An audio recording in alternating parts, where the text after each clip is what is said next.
Good afternoon, good morning, good evening, and welcome people to episode 558 of Film Bastards. I am one of your co-hosts, Mark Foster, and as ever, I am joined by... Becky Foster, hello everyone. And I am joined by... Ian Loring, hello everyone. And we have a guest. It's the Decepticunt himself. Hi, Optimus Cunt. There's just... Decepticunt's better. Oh, Decepticon. Sorry. I'll go. Sorry, I missed so many. There's so many things you can use for it. Yes, we are Punch joined. wave. There we go. We have a guest for us. How could we not when it's a Transformers episode? Yes, there we go. That's what we're covering. We're covering Transformers 1.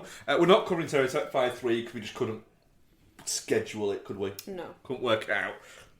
The I gods could. Ian could. I don't think he wanted to, but he could. I'm just going to say, I've got to say to Ian though, big props for at the end of the last episode, Transformers 1, Terrifier 3. Excellent. Thank you. Yes, that's what we got. So what we've been watching and bits like that. I haven't watched as many films, but I did watch an entire series of an obscure 90s sitcom You did do that. on a plane. Did you fucking really? I did, yeah. Right. Yeah. And I went to watch one episode. I'll get into it what I've been watching. I went to watch one episode because I thought I can be doing that whilst everyone's having that moment where they're getting up and like they're going to the bathroom and they're scribbling around and they're just going to annoy me so I can't get into a film and then just fucking watch the whole thing. So yeah. Wow. It's been a lot of time just having people just stood next to me for no reason. A lot of asses in your face. Yeah, a lot of ass in my face. Only one of Were you them. close to the toilet? No, I just on the way out there, I had. Kind of feel like that's the only answer that's right for that question when you're on a plane. So I'm very interested now. So on the way out there, I had a woman who, like, her friend was on the row, was on our road. She was on the other side of the plane, but was like the row in front. So she proceeded to when the plane was like when it didn't have to be like the seatbelt lights weren't on or anything like that. She'd just stand up and just basically have like her ass right next to where I was, so she could lean over and talk to a friend in the seat in front. And I'm just there, she's going, and then a similar thing happened on the way back, didn't it? It did. But then we were sat, you know, like the above head baggage bits, drawer things. That's exactly what they call them, Mark, yes. Well, that cunt. Yeah. Overhead storage. It was where they Jet 2 kept all their bits, wasn't it? Yeah. And so the woman kept on grabbing bits out of it. So I either had her crotch like right in my face, or if she was grabbing it from the other side, her ass right in my face for like a good like 60% of the journey. Yeah, but she was a flight attendant, so there are certain standards. That wasn't quite as bad as the old lady ass. Yeah, that wasn't quite as bad as the old lady. Oh, she was a ass. flight attendant. Jeez, I'd have paid extra for that, Mark. She was a Jet 2 flight attendant. It didn't want. Fair. It wasn't that bad. It's not like Virgin Air or anything. Oh. What's the other one? Emirates. They're good, aren't they? I also got smacked in the face by a woman's smacked in the face by a woman's ass on holiday, didn't I? You did. Yeah. Yeah. Sorry, what? So I was laid on a sun lounger. It's a great fucking start to the show, this. I was laid on a sun lounger and I had my drink on the floor sort of next to me on the sun lounger. And I lifted my drink up and then sort of leaned to the side to have a little bit of a drink while I was reading my book. And as I did that, a woman was walking backwards was talking to a partner and walking backwards to walk past my sun lounger. So as she walked backwards and I leant down, basically her ass just smacked me in the face as she went by. Did you know you were going to get so much ass on this holiday, Mark? I didn't know I was going to get that much ass on this holiday, no. Becky, did you know he was going to get so much ass on this holiday? Not other people's. Yeah, we had some great times around that pool, didn't we? Yeah, it was good. You met a girl you hate, didn't you? The little girl that you fucking hated. She was unhinged.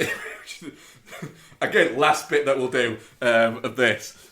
before we actually get into talking about like films and things, around the pool, there was these two Swiss girls, weren't they? One was normal and one looked fucking feral.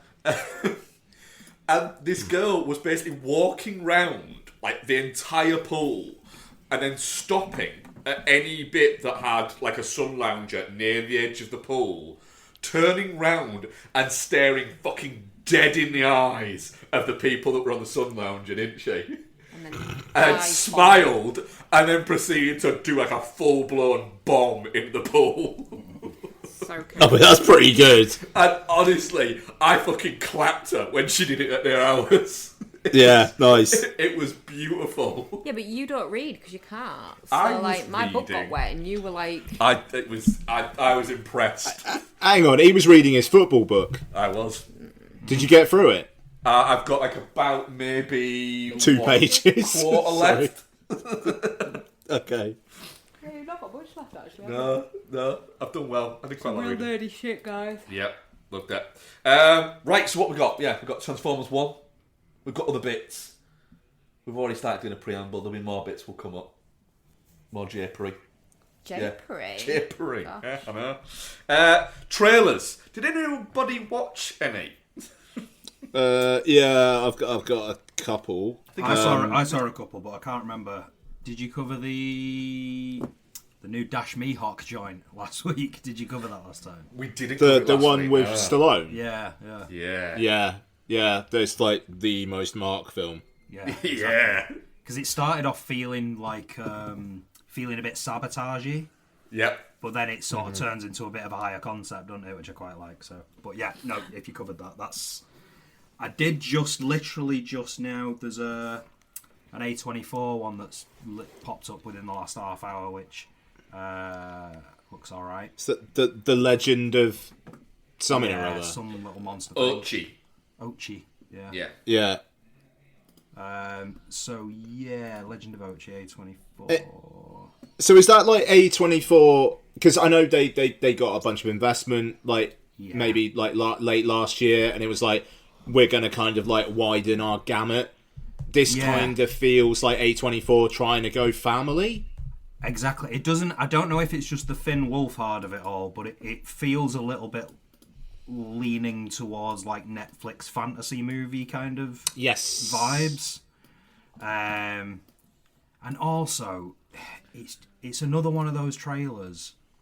Is anybody else just deeply sick of trailer music at this point? Just take an old song and just with every beat just have that bish, bish, bish, bish, bish on every... It's driving me mad. Like, I find it really distracting now. It's the same as... It's either an old song redone slow with that beat in, or it's that one piano note, or it's a horror music set to a cello. Yeah. That's it. That is the only music you're allowed in trailers now.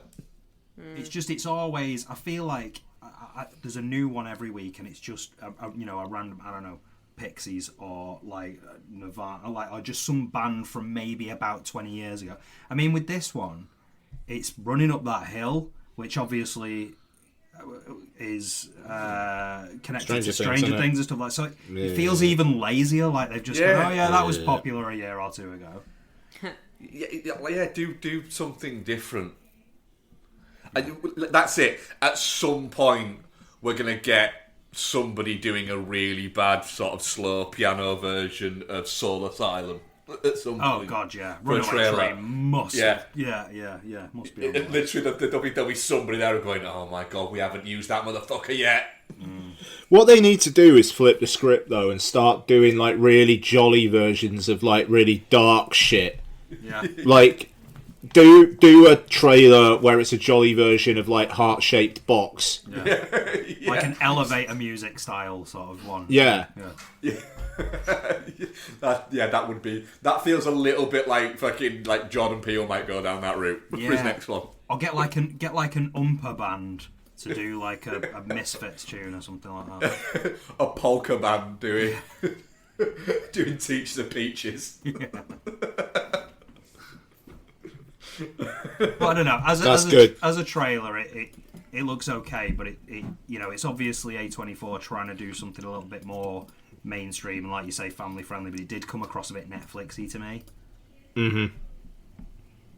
Yeah, for sure.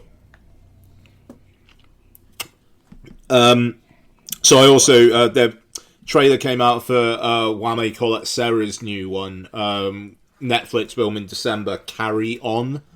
Oh yeah, that was confusing. Yeah, new Carry On movie. Can you imagine the people that are going to tune into that wrongly? Literally, the first YouTube comment was, "I thought this was a revival of the British Carry On films." Yeah, I literally just commented on it a minute ago that said "Carry On Christmas," and yeah, never mind. Yeah, I mean, I don't know. Looks like a fucking Netflix thriller that, mid-budget thing that would have done all right at the box office, but wouldn't have been an absolute blockbuster 15 years ago. Yeah. That's about it, really. Jason Bateman's the bad guy on the phone. Not sure I'm into that. But, Taron Egerton, like, unlikely action hero in this, sure, I suppose. I don't know, it feels pretty contenty to me. I think midweight action Netflix film feels like a weird choice for Taron Egerton at this point. I feel like he could do better, maybe. Good payday though, isn't it? Because Netflix paid a lot out up front and then give them nothing in terms of revenue, residuals. So, good payday for the dude, and comes out a couple of weeks before Christmas. Cool. I mean, it does feel like, what have Netflix actually got this Christmas? Because obviously, like, they bet the house on Rebel Moon last year, and that fucked it. Yeah, it was, wasn't it? So, like, what is their big Christmas? Like, this can't be it, surely. Let's have a look. Netflix. Did anybody see the potential big one for this Christmas is going to be the what's it called? What are the ones that do all the Christmas TV romance things? The Motion Picture Corporation of America. No. Oh, damn it! I thought there was like another fucking MPCA Connected Universe film coming. But whoever, I forgot the name of them now. But they do all their Christmas sort of romance movies where a writer moves back to the old town that she grew up in and falls in love with the policeman or whatever. But they're doing Hallmark. Yeah, Hallmark Channel, that's it. They've just posted their sort of upcoming Christmas lineup, and one of them is basically a telling of the Taylor Swift and Kelsey What's-His-Face story, but set at Christmas. Fuck off. Really? Well, they've not said that that's who it is, but everybody's like, all right, that's what this is, and that's what it's tapping into. So I think everybody's going to be watching it for that reason. So, yeah. What, is it going to be like called Shake Him Off or something? Possibly. Like... Yeah. Let me see if I can find it. Yeah, I'm looking. There's nothing like out for Christmas on Netflix. Like, there's nothing like, there's not like a big new one or anything like that, like they've done past few years. It's a new Lindsay Lohan one. They're in. It's a Lacey Chalobert, whatever her name is. What? You know the dickhead from Party 5 that had the weird voice? Lacey Chabert. That cunt too. Yeah. She's got one. Fair. Yeah. Did everybody watch the trailer for... Ooh.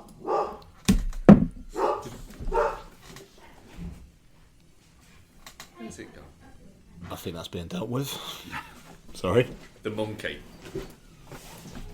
Oh, yeah! The new Monkey trailer came out, didn't it? Yeah. The thing is, because it's got, it's Osgood Perkins all over it, I immediately disconnect. Yeah, I'm a little bit like that. It's like Stephen King, James Wan, Osgood Perkins. Like, is there anybody in it? Oh shit! I didn't see this. I'm gonna play this while you're talking. Do it. I mean, it looks alright. It looks like it's actually trying to be funny, which is good. That's where I was with it. It looks fun rather than just a bit kind of like, oh god.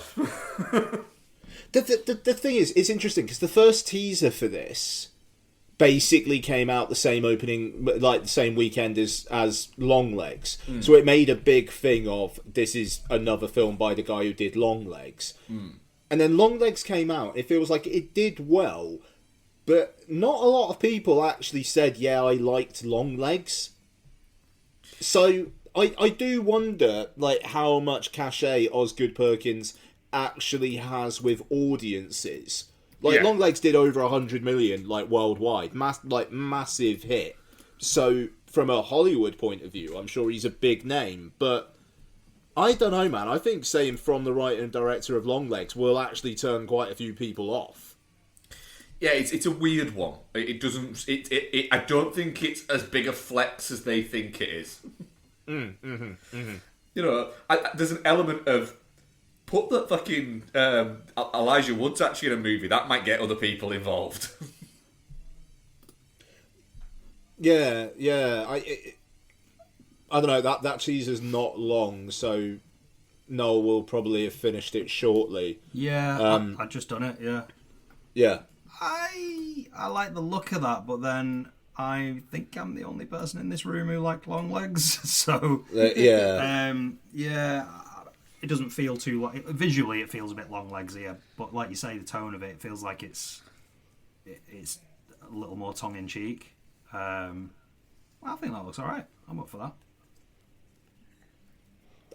I hope it's good. Yeah, that's it.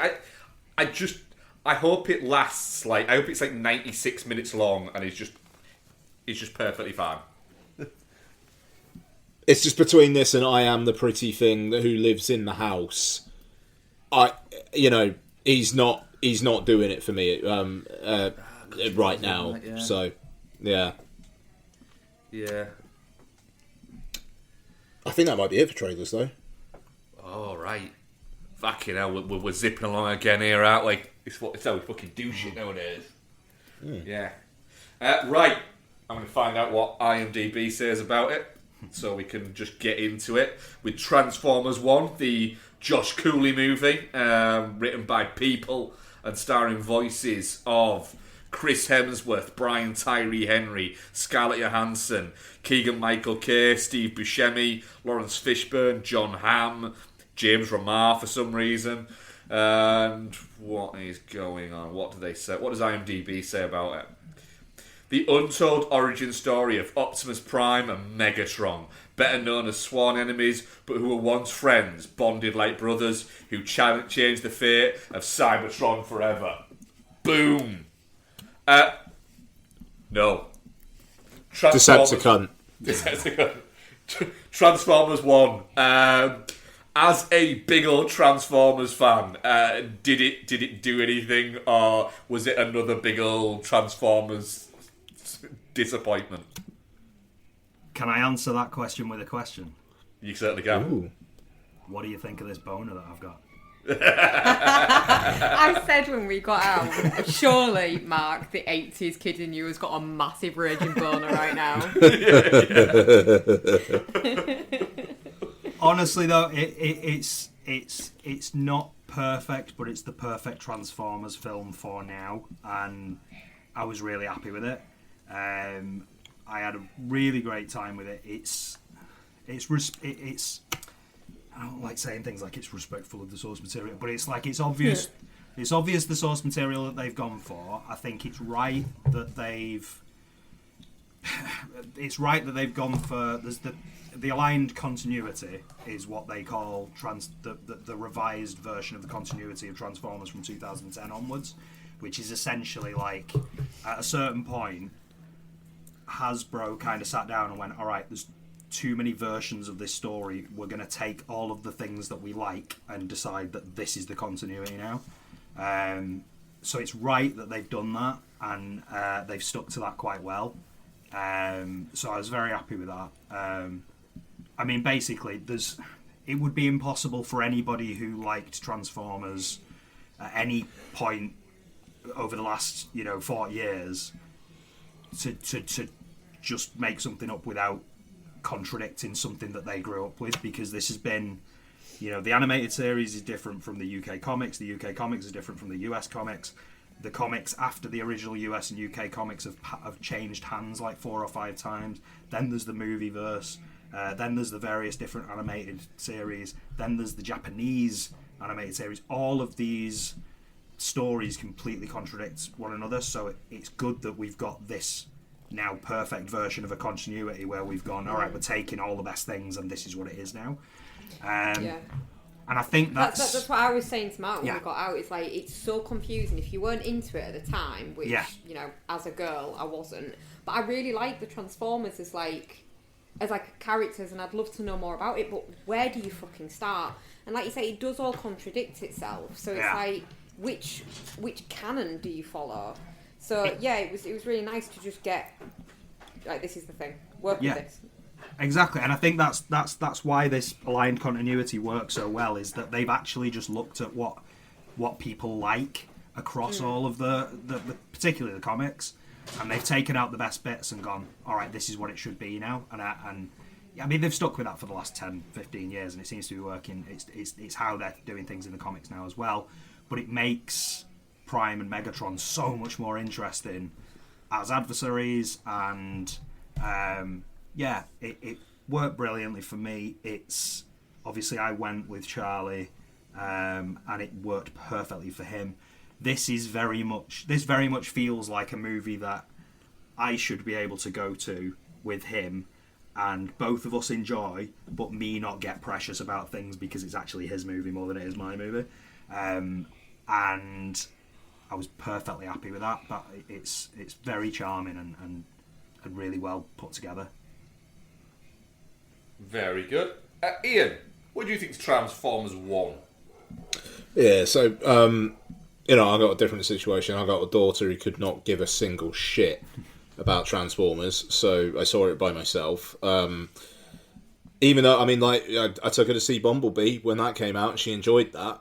But Lots has become emphatically less tomboyish over the last few years, even though she's still a massive nerd, which it rules. She wasn't super keen on it. I had a good time with it, even though I think when it really gets to the heart of the story in like the final third or so was when I really clicked with it. Yeah. Up until that point, it was pretty, wow, this really is made like for Charlie. You know what I mean? Yeah. Like, and Charlie's dad. So, but then, Brian Tyree Henry's character, Megatron, I thought like the turn at first was a little, whoa, that's quite abrupt. But then I think it actually then plays quite well when by the end, like when, all spoilers all the time, he drops Prime down that hole. It was like, fucking hell. Yeah. Because like the good guy's going to save the day. But that was genuinely, wow, that is a real the origin of a villain. Yeah. Like he has the chance to save his friend. It's like, I'm done saving you, I think is what he says. Maybe I'm paraphrasing. And it was like, okay, all right, good. He's got a cunty Prime to kill, though, hasn't he? Like, he's wasting time. There is also, if I'm going to sound like I'm spinning here, but there is also the added thing that Prime's so they all got cogs from one of the 13 Primes. Megatron got the Megatronus cog, and Megatronus is more that way inclined, whereas the cog that Prime got is more heroic leadership kind of thing. So I don't know.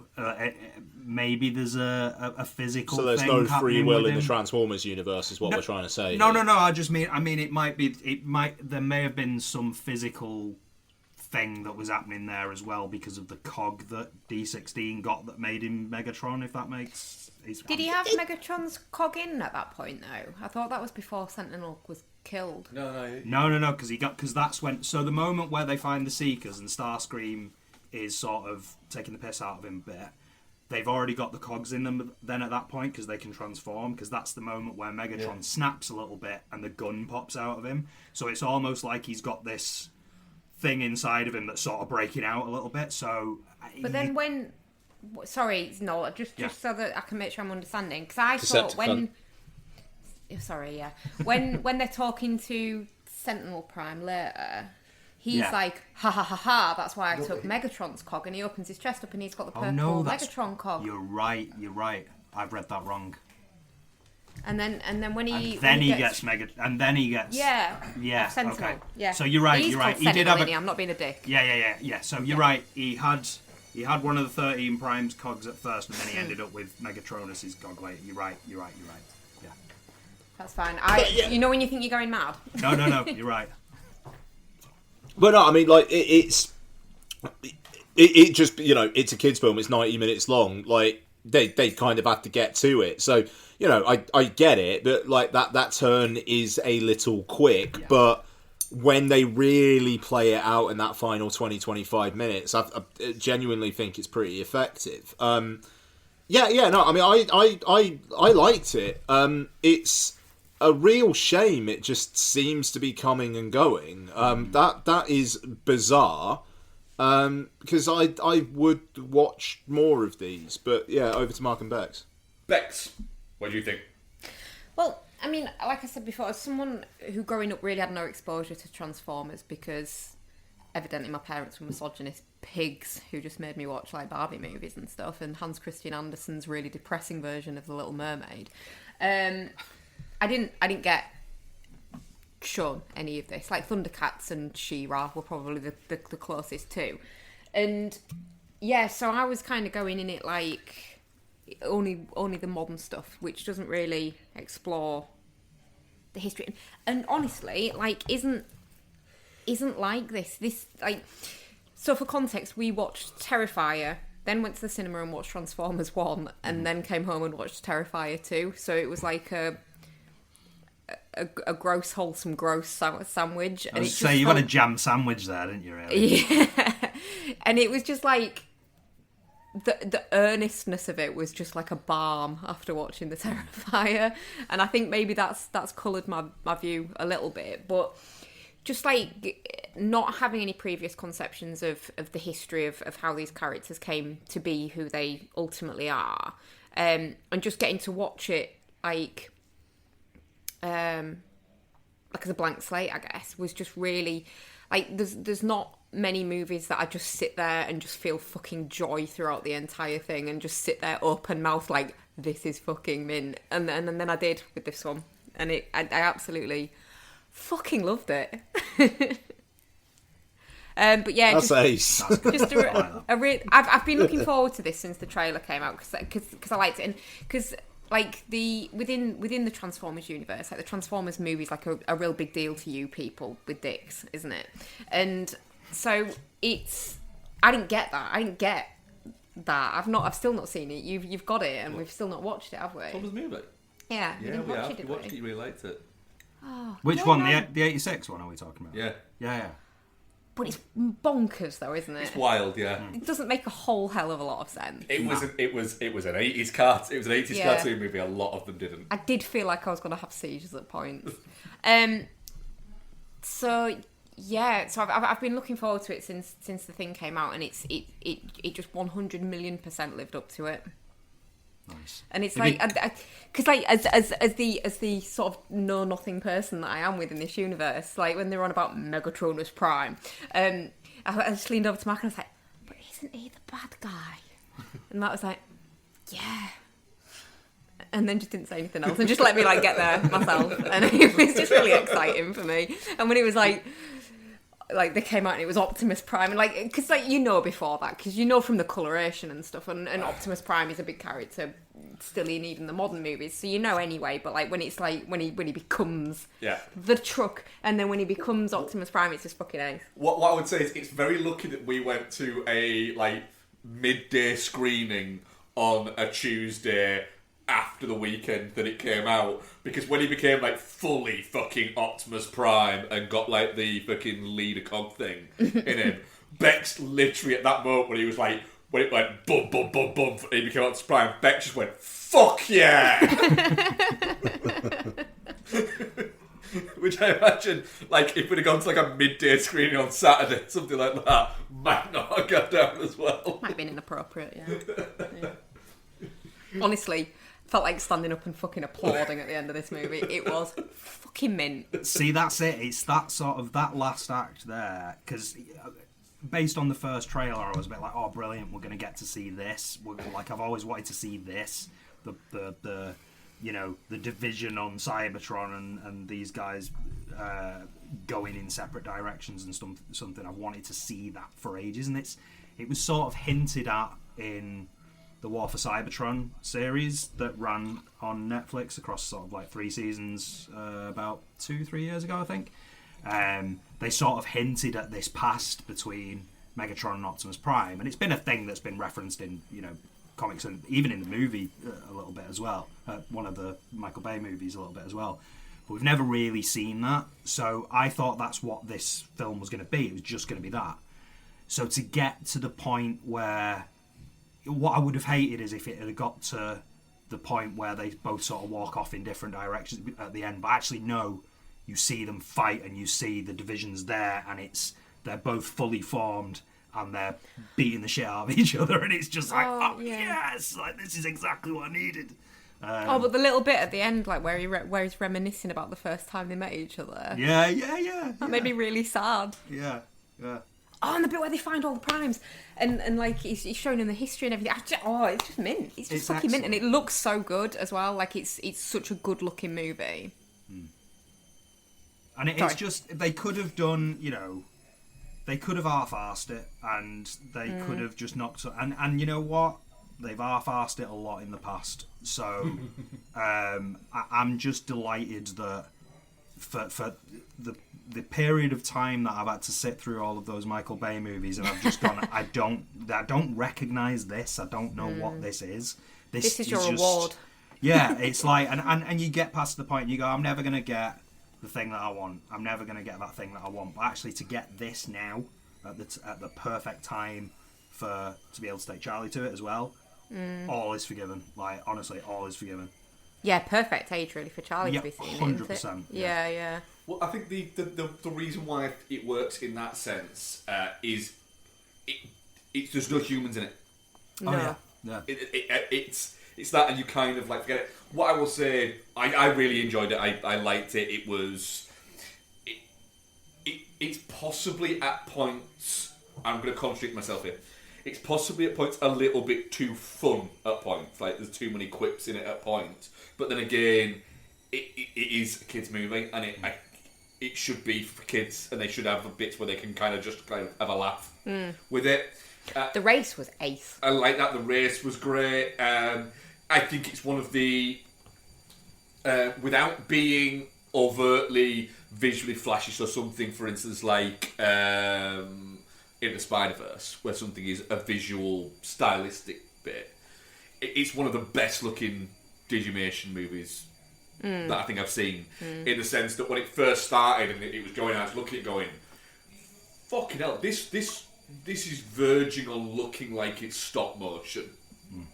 It's that good in terms of texture and looking.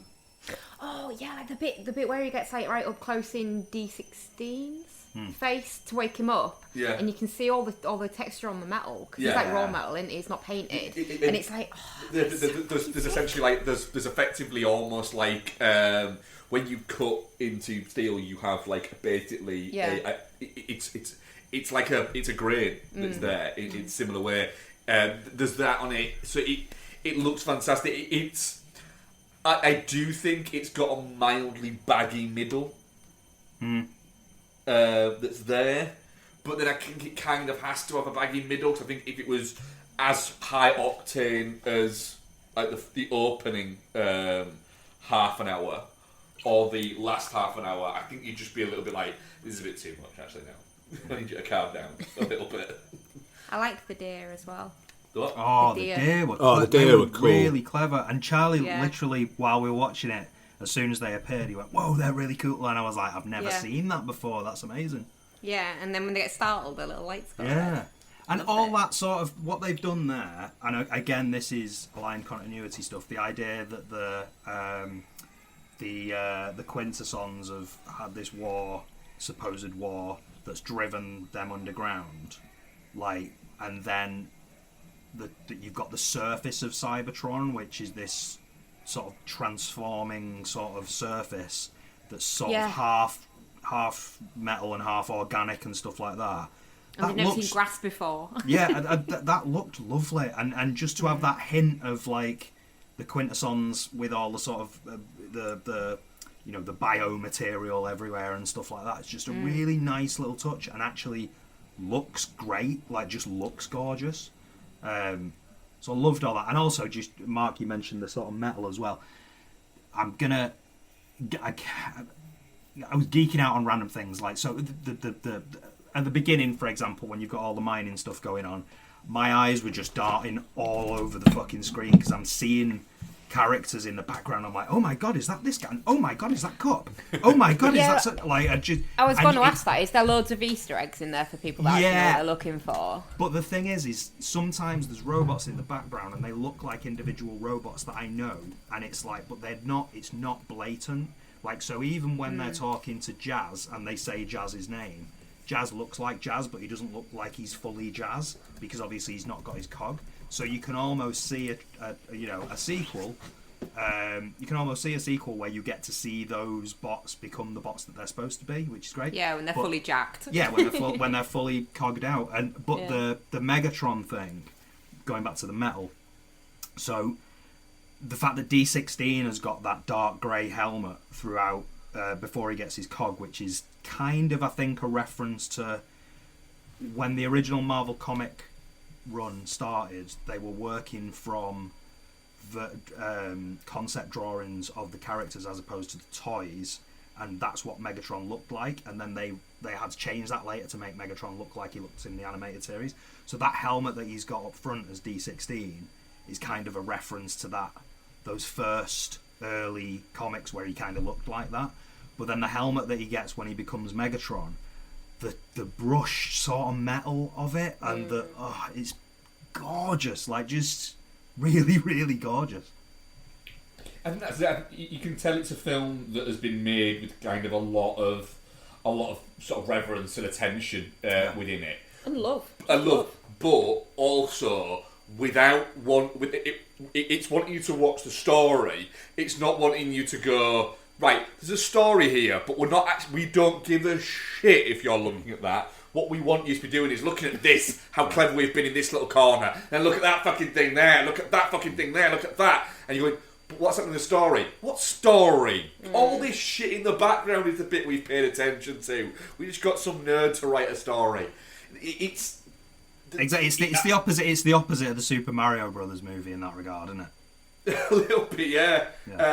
And it isn't afraid to be a little bit woolly at places because it kind of needs to be, because that's kind of the point of Transformers. Yeah. Well, the reason that story works as well is they've done the one thing, and I've said this a million times about comic book movies, like, where I'm just like, you've got all of the content there. Look at the content, see what works, see what people like, and make that. And that's, what, again, it goes back to this aligned continuity thing.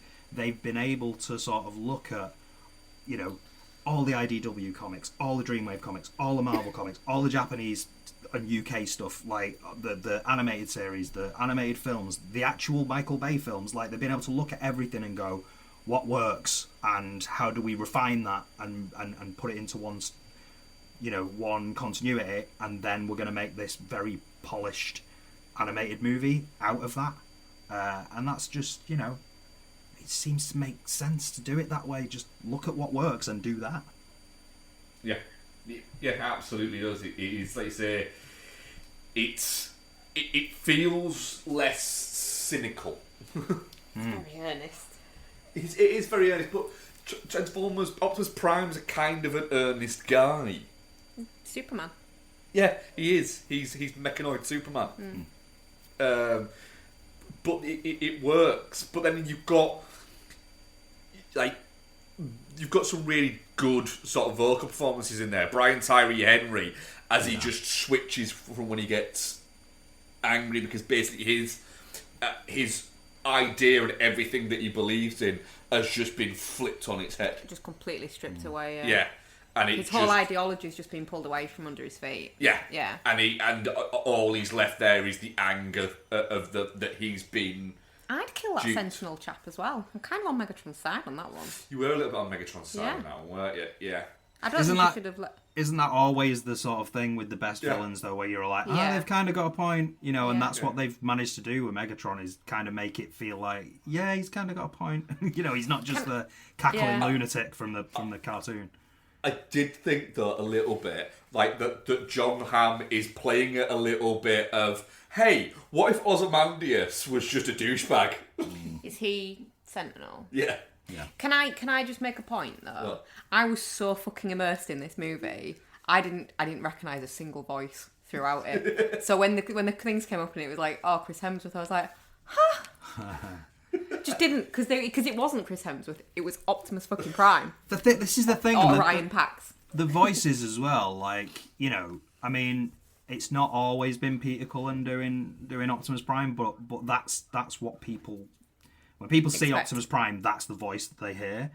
So to take that on board and not do an impersonation, and just and he does brilliantly with it, and he feels slightly more Peter Cullen-y as the film goes on, which is great.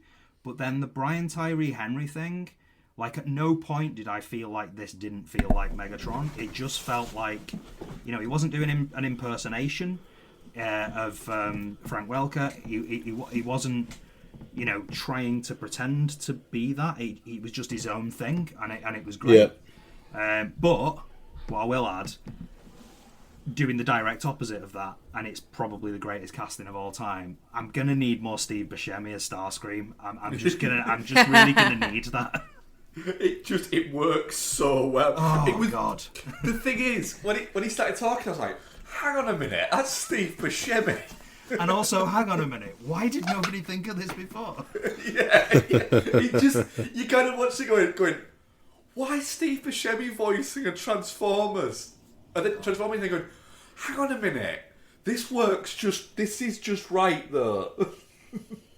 I'm worried about this now, because, it's a good piece of Transformers content. It's done the exact right job. Charlie's been sat downstairs watching War for Cybertron just this evening. It's done the thing that it's meant to do, but it's not been received, or it's not made the money that it's needed to make. And is this just going to get forgotten now and dropped by the wayside? And there's so much that I want to see now, because I've seen this. I'm like, fuck me, and now I need to see this, and now I need to see that, and now I need to see this. I need to see them go there and meet these people.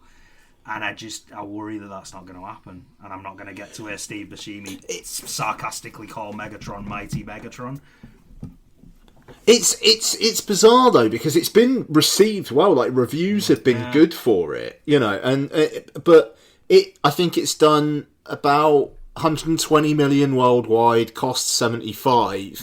So it's like, it's not going to lose money, but they do another one. If it does the same or poorer, then it will be a little bit like, why did we bother doing that? But I will say, I do wonder, like, how much Chris Hemsworth and Steve Buscemi, not Steve Buscemi, Steve Buscemi's probably being paid fine, but, Scarlett Johansson, like, how much are they getting paid for this? Yeah. It does feel a little bit, like, what is the logic there behind... why do you need those names in this film? I think, like I say, I think Chris Hemsworth is great in it. I think Brian Tyree Henry is great in it. Oh, Scarlett Johansson could have been any exactly. female. That could have been anyone. Like, absolutely anyone. But maybe it's like she's Chris got Hemsworth kids is and probably she wants... getting like $10 million for this. Who, sorry? Chris Hemsworth is probably getting paid for this. And Scarlett Johansson is as well. And it's like, what, for a name on a poster? Yeah, but isn't he wanting to sort of... He was saying he wanted to step back from film a little bit and stuff like that. And, you know, it's because of that condition that he's got or something. Like, so, you know, maybe he does come back for a payday for a second one of these if it gets off. No, but I mean, it's like in terms of like the risk-reward thing of like, this cost $75 million. I do kind of wonder if Scarlett Johansson and Chris Hemsworth weren't in it, would it be closer to 50, 60 million, and then 120 million worldwide looks better? And also, Scarlett Johansson is barely in it, does fuck all. I get it, they need a female character, but also she's pink. That felt pretty retrograde. I mean, at least she wasn't RC. That could have been worse. Isn't that character pink anyway, though? She's sort of she's a bit more red actually in a lot of Is she? in a lot of other stuff. Yeah, I feel like they could quite easily have changed that. Yeah, I guess maybe is it a toy thing? Probably. She does tend to be a little bit more, or maybe it's just that, you know, Optimus Prime is red, so we need a yellow one and a red one and a grey one and a pink one, and maybe it's just that kind of thinking. Yeah, because the bad dude's blue. Yeah. It's just a part of me that's like, what's the point of doing that if it is purely just to like appeal to girls? What's the point where my kid's 10, she's into fucking Dungeons and Dragons, she's into like very geeky Disney shows, and I love it, and it's ace, but she had no interest in this whatsoever. Having a pink Transformer is not going to make her go, oh yeah, I want to watch a Transformers film. Yeah, so it is a bit, I don't know, for the girls who are interested, maybe make it more red, make it less fucking coded, and like feeling like it's that aspect is from the 80s. Yeah, I agree, but I'm going to remind you that this is made by Hasbro, so that's how they think. Yeah, but I agree with you. Yeah. No. Yeah, totally. It's talking into an echo chamber. No, exactly. It's what I mean by that is it's that mindset, it's that way of thinking. Like, I'm sure that her not being red may have been a suggestion from Hasbro. But yeah. It comes from the same school as like Rebecca Hall couldn't be the villain in Iron Man 3 because she was a girl. Yeah. So, yeah. But hey, definitely not shit. Oh, definitely not shit. Oh, yeah. I think I'm going to use my Fallout for the year. Yeah. Woof, really? Oh, Yeah. Becky, you're going to start getting comic book recommendations over here and stuff. Bring it on. We're gonna get we're gonna get that childhood of yours back. Don't worry. Yeah, thank you. and then hopefully at some point I'll get my Thundercats movie that isn't going to look like absolute shite like the one that they made the series they made recently. Yeah. But yeah, I'm gonna go see this again while it's still in cinemas. Nice. Excellent. That's good. I'm just gonna have a really nice time. Just Charlie gaping at the fucking Charlie screen open mouthed again.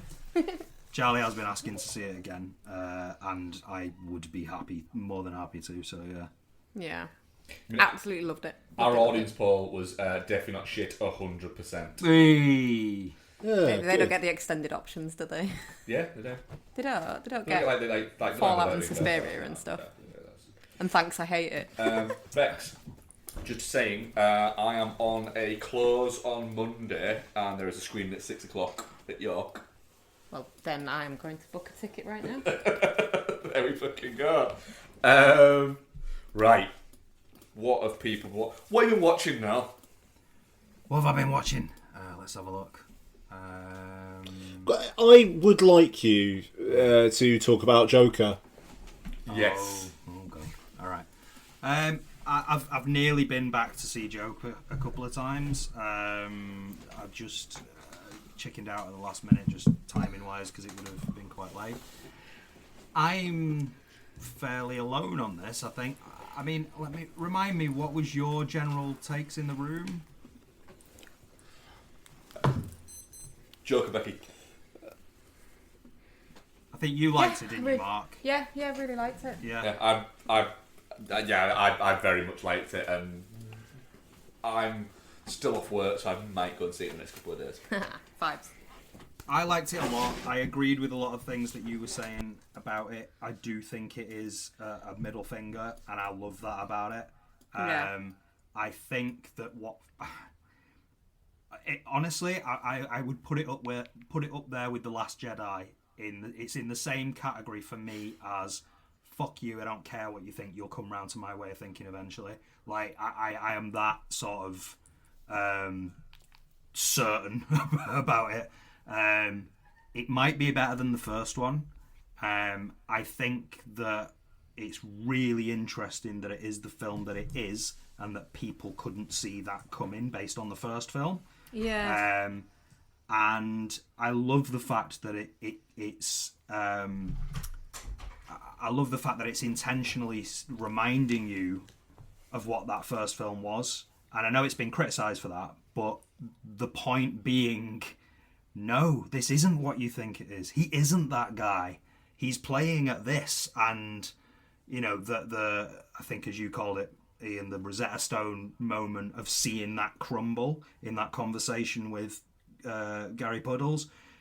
That summarises the whole film for me. That and yeah, I loved it. Absolutely loved it. There's a great moment in that conversation that I think we didn't mention when we were talking about it the other week between us, where or if we did, we might have done, and I might have just missed it. I misremembered. Where he asks him, and is that your real name? And he goes, yeah. And he's like, and he kind of breaks out of Joker, and goes, what, really? Oh, really? It's your real name? Yeah. And he's like, yeah. And he's like, wow. And then he has to go back into Joker, and it's just that the duality of the performance bit is the bit where you start to see the cracks happening. But it's not, that's specifically the character of Arthur playing into the role that his audience expect from him, and then it being revealed that that's not him. Like, it constantly being revealed that that's not him. That's the crux of this film, and what people interpreted the first film as. This film is just going, no, it's not. Look, it's not. And I think that's what's so brilliant about it. And it helped that I came away, because I loved the first one, it helped that I came away from that first one thinking, look, this isn't the Joker, it's a Joker. And it's that story. And I think it's a bit daft that people are annoyed with it because, we didn't get to see him fight Batman. Did you really think did you genuinely think that that's where this story was going? But he told everyone at the beginning that it's not that Batman, it's not that Joker. From like the first Joker, this isn't the Joker. Literally said it in an interview. This isn't the Joker that goes on to fight Batman. Batman would crush this guy. Yeah. Of course. People just choose not to hear the things they don't want to hear, though, don't they? Yeah.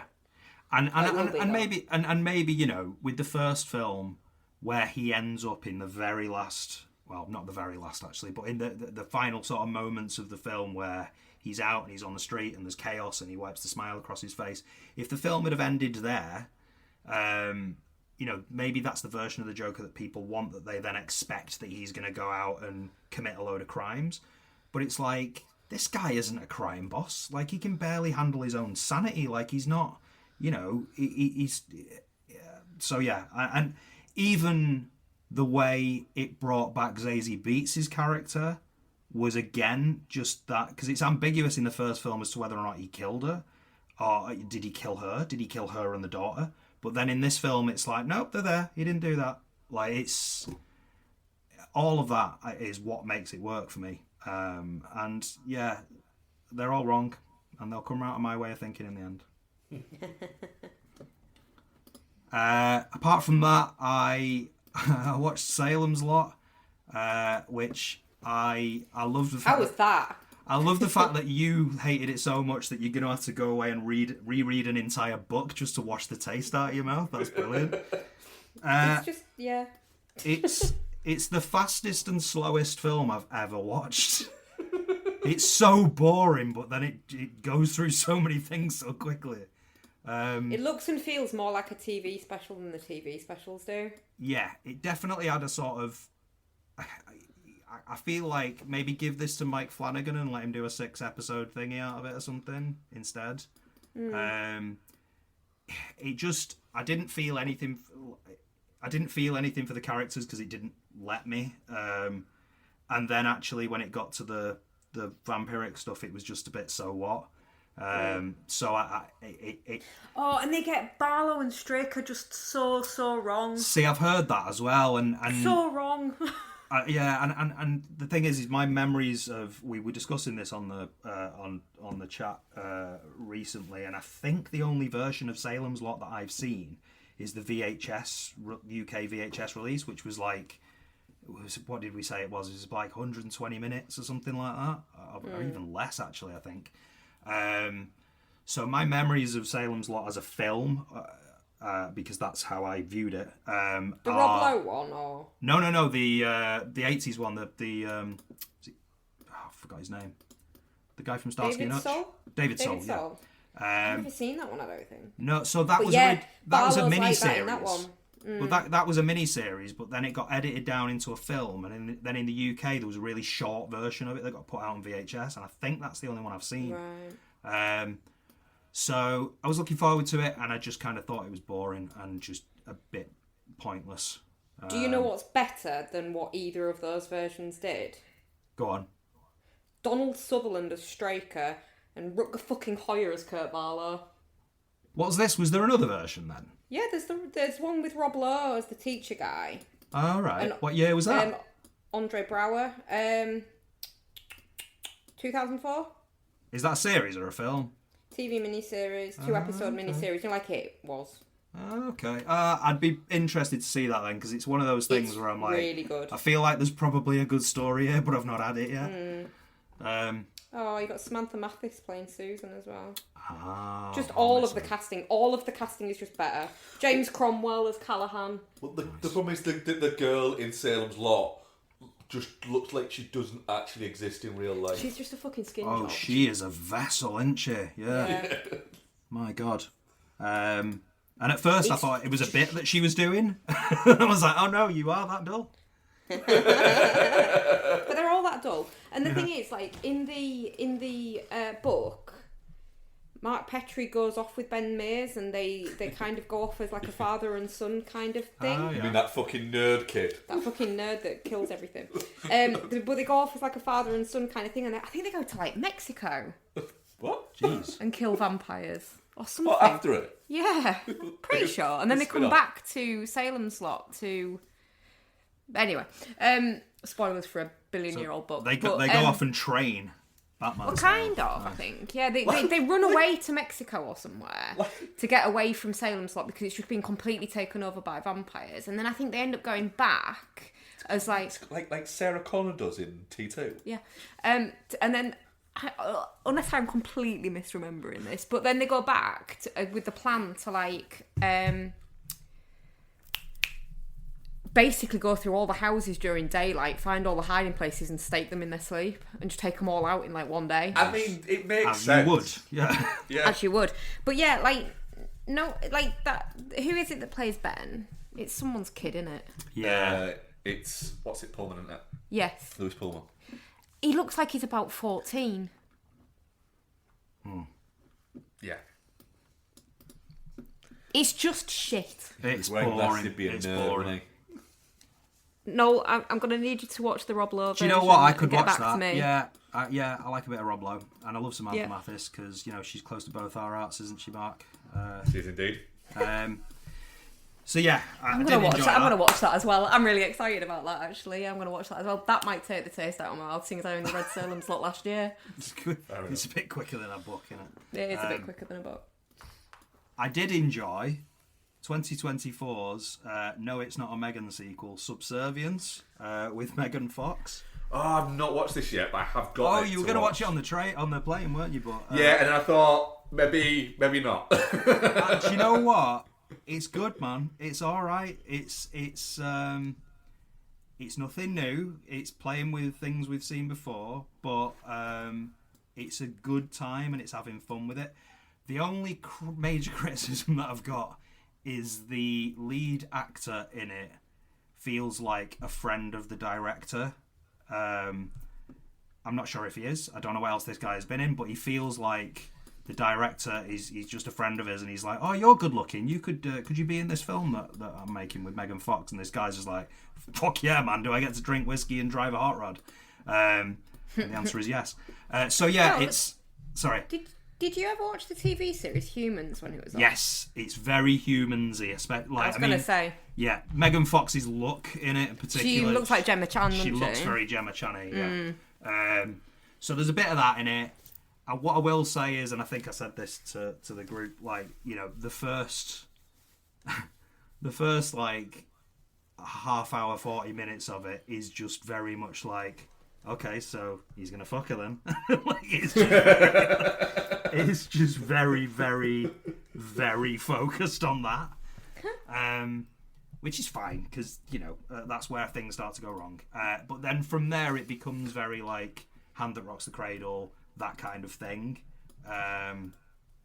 But it's nicely put together and it's a lot of fun, and the tagline is "Don't turn her on," which is great. So I really enjoyed that. Oh my god, it is. That's fantastic. It is brilliant. Absolutely brilliant. That is magnificent. Oh, fuck. So definitely watch that. Definitely recommend that. I finally got around to Speak No Evil, the remake of a film that genuinely broke me when I watched it, and I'd been holding off watching this a little bit because I was like, I can't do that again. Like, I haven't got it in me to do that again. But then confirmation had come through the airwaves that it was not that film, and actually the ending is more positive. You know, so, and tonally it's a bit more fun than the original. McAvoy's really good in it. Yeah, and McAvoy is excellent in it. He's hamming it up a little bit. I'm liking the more husky version of James McAvoy. Yeah, and I think I heard somebody talking about this. It might have been you guys, where he sort of like he feels like he's getting bigger through the film. He did, like I said, and he did. He got bigger. Yeah. When they had to break off during the strike, he had this great idea of thinking it would be fun if he got loads bigger because they only had like the ending to film. Yeah. And he's like, wouldn't it be fun though if I was just like fucking all of a sudden I was so much bigger? And so they did that. But he totally gets the brief. I think I nearly like to call him Skeet Ulrich. What's his name? Scoot McNairy. Scoot McNairy is perfect as a sort of simpy dad character. So that's fine. It is still a bit mean in the lead up to the ending, but the ending gives you a different ending, and I think I needed that. I think you could criticise this film for not having the balls of the original, but actually, if you've seen the original, I'd be surprised if you wanted to see that again. So that worked for me. Apart from that, I watched Apartment 7A, which is... Well, it's Rosemary's Baby, pretty much. Even the poster is Rosemary's Baby. Who is it? It's Julia Garner, and who's the bloke? Jim Sturgis. Jim Sturgis. Yeah. Fucking hell, where's he been? I think the last film I saw him in was Upside Down, I think, which was one of the worst films I've ever seen. Was that Jim Sturgis? I think it was. It was him and Kirsten Dunst, wasn't it? Yes, yeah, that sounds right. So this... he was... What was he in? He was in something like a couple of years... Like last year or year before. Was he in that Beatles one as well? All around... all across the universe? Across the universe? Yeah. I mean, he was in Geostorm, which is the pinnacle of his career. That's the fucker. So this is about... It's set in the 50s and 60s, I think. 60s? Yeah, it's set in the 60s. Julia Garner is a young, aspiring dancer. She hurts herself quite badly at the beginning. Then it's about her trying to get back into the very competitive and bitchy world of sort of Broadway musicals and dancing and acting. She hits a real low point. She's on a lot of painkillers, and she ends up being taken in by Diane Wiest and her husband. They're an old couple. They never had kids, and they want to look after her and give her a good start. They also happen to know Jim Sturgis' character, who is a big player in the sort of Broadway scene, stuff like that. And then it transpires that this building that they live in, and the apartment that they've given to her, there's a reason for her being there, and ... Rosemary's Baby. It is apparently, yeah. It's an unofficial prequel, isn't it? I mean, it's so difficult to not be thinking about Rosemary's Baby while you're watching this film. Yeah. The thing that sets it apart and makes it different is the sort of dancing side of it, if that makes sense. Like the sort of that thing, the fact that she is this character who's trying to make her way and get her dream, and actually she's willing to sort of turn a blind eye to some stuff at first. So as an audience member, you're like, no, Rosemary's Baby, and she's just like, yeah, but I'm going to be a dancer. And it's really nicely put together. It looks great. The performances are great. Like I say, the whole Broadway side of it gives it a different angle. And if you can get past the fact that it's cribbing a lot of stuff from Rosemary's Baby, it's actually really good. So yeah. That's a recommend. And last two quickly for me, I watched Mars Express from 2023, which is like an animated sort of neo-noir kind of thing. Really visually interesting, loads of sort of great visual ideas in it. It looks fantastic. It does sag a little bit in the middle, and it feels a little bit long for its 88 minutes, which is weird. But it's definitely interesting. So it's basically a French animated neo-noir sort of leaning towards Akira type stuff, but not as mad. More of a sort of gumshoe sort of futuristic sort of it's really good, really good. And then last night I watched Radical, which is a Mexican movie about a teacher, based on a true story apparently, about a teacher who is teaching in a very deprived area of a Mexican border town, and in a school where the teachers don't really care about the students, and this guy kind of comes in and he's got an interesting background, and he just sort of comes in and goes, fuck it, we're going to try new ways of teaching these kids because they've got nothing, and what have we got to lose? And obviously, being in a Mexican border town, there are external antagonists that disrupt all of that and disrupt the lives of the kids that he's trying to teach. Real strong ending. Probably you could predict it if you wanted to, but like a really strong, impactful ending. And it's been sat on my watch list for a really long time. But I'm glad I got around to it last night because it's great. Nice. And that's me. Cool. Ian, what have you been watching? Yes, I got Did you just call Ian back? Cool. I hope he did. He usually does. Finally. I've been waiting. Anyway, man, carry on. Yeah. All right. So, Happy Gilmore. Because why not? Nice. Happy Gilmore's the gift that keeps on giving, that film. It's like an hour and a half long. It really gets in and gets out, and it's just consistently funny for the whole thing. The bit that really got me this time round is when him and Julie Bowen are at the ice rink, and the guy on the Zamboni has like let them on, and then they're kind of ice skate dancing to Endless Love. And then they kiss, and then it just pans out, and the caretaker guy is just lip syncing along to Endless Love, and then at the end, while the outro music's playing, he just looks up wistfully and then looks down sadly and doesn't say anything, and you never see him again. And it's just like, what's going on? It's great, and there's the bit later on where he's thinking about going to his happy place, but Shooter McGavin's kind of invading it, and then suddenly his grandma is dressed up like Gene Simmons from Kiss, and then she's got a really long tongue, and then just starts making out with Shooter McGavin, but with a really long tongue.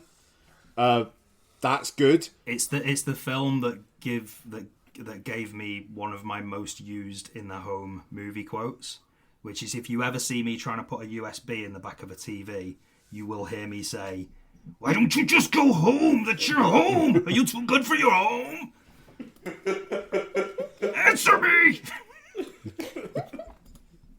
And my family just stare at me because they don't know what that is. I mean, you need to show it to Charlie at some point. I think, like, yeah, I think he'd get a lot out of that. Yeah, I think he'll vibe. I mean, you know, one of the great lines exchanges of all time.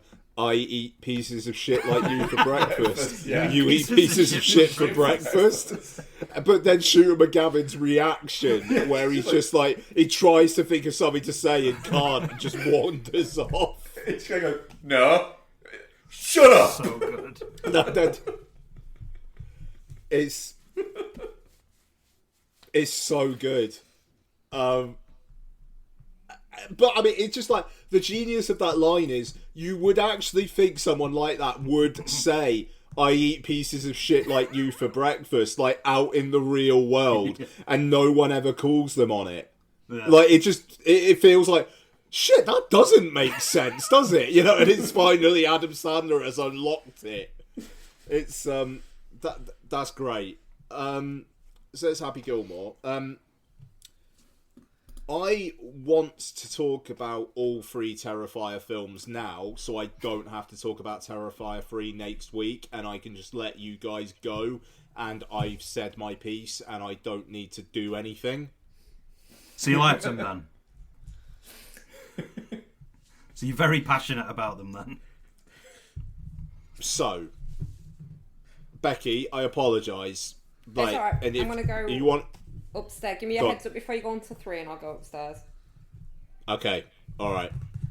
So, look, Terrifier 1, I almost abandoned the whole project half an hour in. You told me to. Yeah, and look, you know, spoilers for Terrifier 1, okay? And I will be spoiling Terrifier 3 as well. So there's that. So Mark, if you don't want to be spoiled, then you also go away. But I just need to get it out of my system. I don't give a shit. Okay, alright. So, Terrifier 1. You know, cost like $55,000. And looks like it. You know, it kinda looks like a film. Half an hour in, or like 40 minutes in, a woman is hung naked and then chainsawed right down the middle. Hacksaw. Oh, it is hacksawed. Yeah, because he's. With an alarming amount of ease. Like, not the right tool to use for that job, that hacksaw. It is if you want to really hurt someone. But it's going with way too much ease. Clearly, the director has never actually hacksawed anything. Or anyone. I was a bit like, right, I think I'm just out. And I texted the boy chat, and I texted like the Film Bastards chat. I was like, nah, I'm out. And then it was like, do you know what? Fuck it, I'm gonna nut up. I'm gonna just try and get through it. And then the thing is, Art the Clown is a decent horror movie villain because he's got bits and he's really committed to his bits. There is a bit in Terrifier 1 where a girl kind of like runs out of a double door and then locks the double door, so it's like it's locked in the middle, but then Art is like trying to bust through it and you can kind of see him through the gap, and then at one point he just gets like a like horn and is just swishing it around in the gap like it's a knife, and it's very funny. Like, I enjoyed that immensely. And so by the time it gets to the end, I'm like, yeah, alright, do you know what? Terrifier 2, go. Fine. Like, if it's gonna be gnarly but also funny, then fine, I can do it. And do you know what? Terrifier 2, it's way baggier, and they're building on the mythology of art. And there is like a mythology to that shit that you don't see coming in the first one. But it looks more like a film. The kills are like are well done, and they're nicely, oh fucking hell. But it's also done with like tongue in cheek, and art is just fucking with people. And you know, and it's there's a bit of, all right, this is like fun enough. Like, I can understand why people would have a good time, like, watching this, enjoying the gory kills. So that's Terrifier 2. Becky? I'm doing Terrifier 3. Becky has gone. Right. So, Terrifier 3. Rammed audience. 6:30 on a Monday night. Because after the first day of the week at work, it's like, yeah, okay, let's go see Terrifier 3. And my audience did not make a noise throughout the entire thing. The only thing I heard was people shuffling in their seats because they were uncomfortable. That could be me projecting, but genuinely, I did not hear a single laugh or anything. I think it was people were just a bit stunned. And the thing about this one is that there's one scene where he's kind of doing his bits, where he thinks he's actually meeting the real Father Christmas. And then is very disappointed when he realises it's not. And that, in a weird way, is quite funny. But it also really goes into we're going to market this as people are throwing up in the cinema, will you survive Terrifier 3? And does it in a way where also it's just very, very grim. So the opening scene is a kid wakes her mum and dad up, and like she must be like 6 or 7, wakes her mum and dad up in the middle of the night saying she thinks she can hear Santa. And the mum's like, no, go back to bed. The dad's like, I've got to be up in a few hours. You fucking deal with it, mum. Fuck off. She puts the kid to bed. Kid hears some more noise. Goes downstairs. Sees Art the clown. Art then goes into her brother's room and kills him, which you don't see on screen, but you hear it. Then proceeds to go into the mum and dad's room, kills them, which you do see, and then the kid is hiding, and then Art finds her. And then it cuts to 5 years later. The kid's not brought up again, so obviously Art killed the kid as well. It's like, great, okay, yeah, this is fun. This is a good time. Art. Later, there is a scene where, in the first one, the final girl in the first one, at the end of the first one, he eats her face off. And then somehow that seems to possess her. So now she's Art's girlfriend. So then in this one, he takes a construction worker's skin, starts tearing it off at like the top, splitting it open, while she has got a shard from a broken mirror and is fucking masturbating with that shard, getting off as he tears it off, and then she basically climaxes as the whole thing comes off. Yeah, and then as it goes on, he plays a small Santa who, at first, it looks like he's giving out nice gifts to the girls and boys and whatnot, but then at one point, one kid opens one up and it's a bomb, and then it blows up. And does it blow the kid up? So you don't see that, but you see a torso of a child.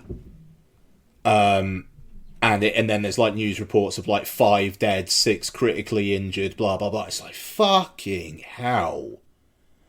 And then there's a bunch of other stuff, but then the coup de grace is a mum is tied up, is presented with the skull of what she thinks is her daughter, and the skull's being eaten by a bunch of rats. One of the and then the mum gets a tube stuck in her mouth. Rats are put in the tube. A lighter is lit to make the rats go into her mouth, and then her throat is slit, and then you see the rats come out of the slit throat. And I'm just watching. Psycho, that. I mean, well, I'm just watching all of this, and just like, I feel like I've aged like 50 years during the course of this film, where I am just a bit like, won't someone think of the children about it all? I'm sure, like, I feel like this could be what it was like for some people to watch like Texas Chainsaw back in the day, or like Last House on the Left. Like, there's stuff in, and the thing is, there's no artistry to it at all.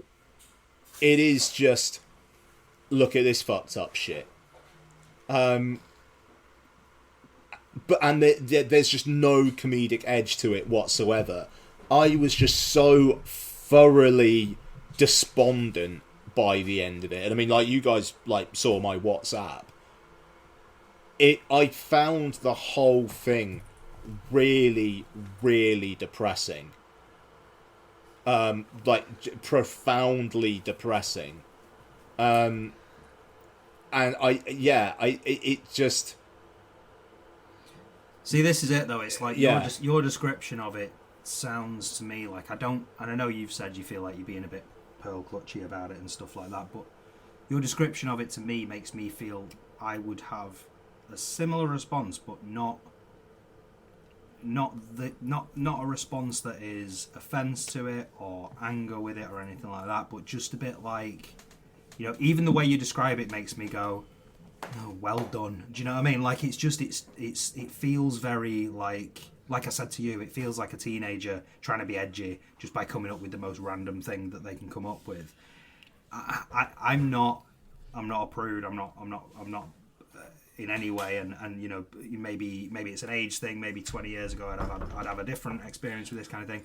But I can watch something like, for example, Speak No Evil, the original one, and be impressed by the film and impressed by how deeply disturbing it is, whereas something like this, it's just like, all right, fine, you came up with that and you did that, well done, so what? Like, do you know what I mean?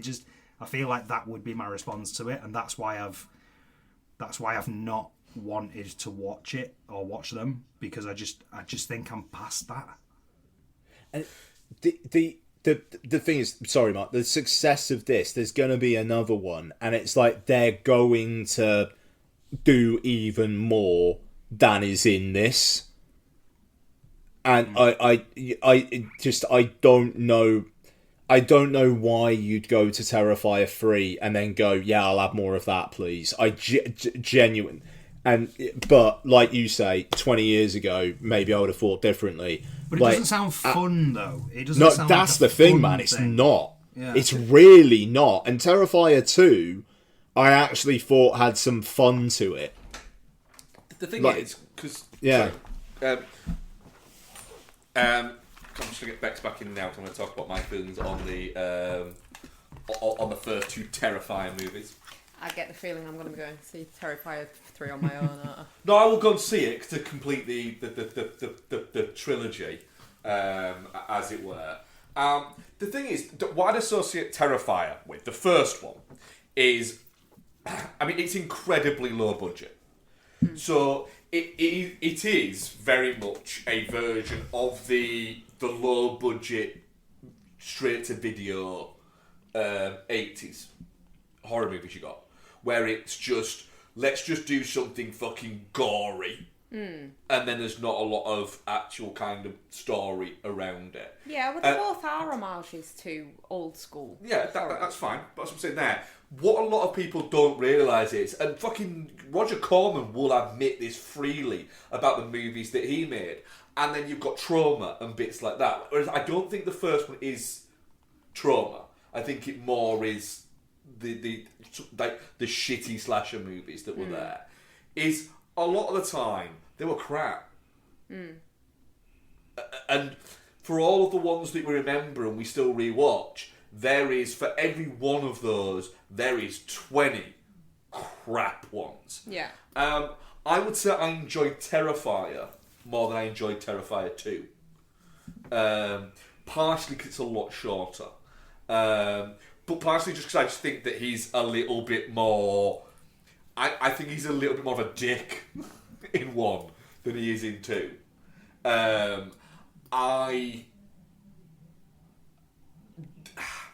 I've never been a gorehound as such.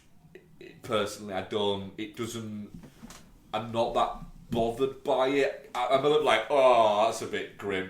But there's never a part of it that goes, oh my god, that's a person. It's not. It's a latex thing and some blood. I did enjoy it when that girl got scalped. And the thing is, with all of this, is you are palpably. There's never a point where you think that it's anything other than this is just a bit of fun. Yeah. For that there, and I quite enjoyed Art's kind of playfulness to it all. I was so bored in the Terrifier 2. It's quite long. The end drags on. There is no reason at all, in any way, that any of these movies should break 100 minutes. And I would almost say, I am full of admiration and well fucking done, in the fact that you've made these movies for the amount you've made them for. Well fucking done. Good on you. There. I have watched worse fucking horror movies for a lot more money that have been made for a lot more money that look a lot worse than these movies. And Terrifier 3 genuinely looks like a film. Fair play, and the performances, Damien Leone's not a bad actor's director. No one gives a what the fuck performance. That's it, and I think there's also an element of I think one of the best performances in Terrifier is the guy who owns the pizzeria. He was good. He's good. He is good.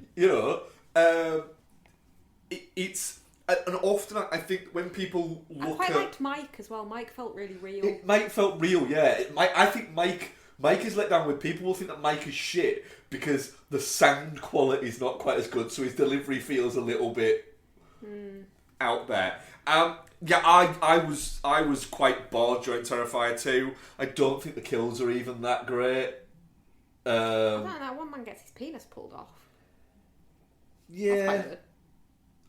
By that point, I had thoroughly kind of checked out because I was just going, I kind of don't care anymore. The thing is, with a gore-based horror movie, you've got a time limit of how long people are willing to just sit through kill after kill.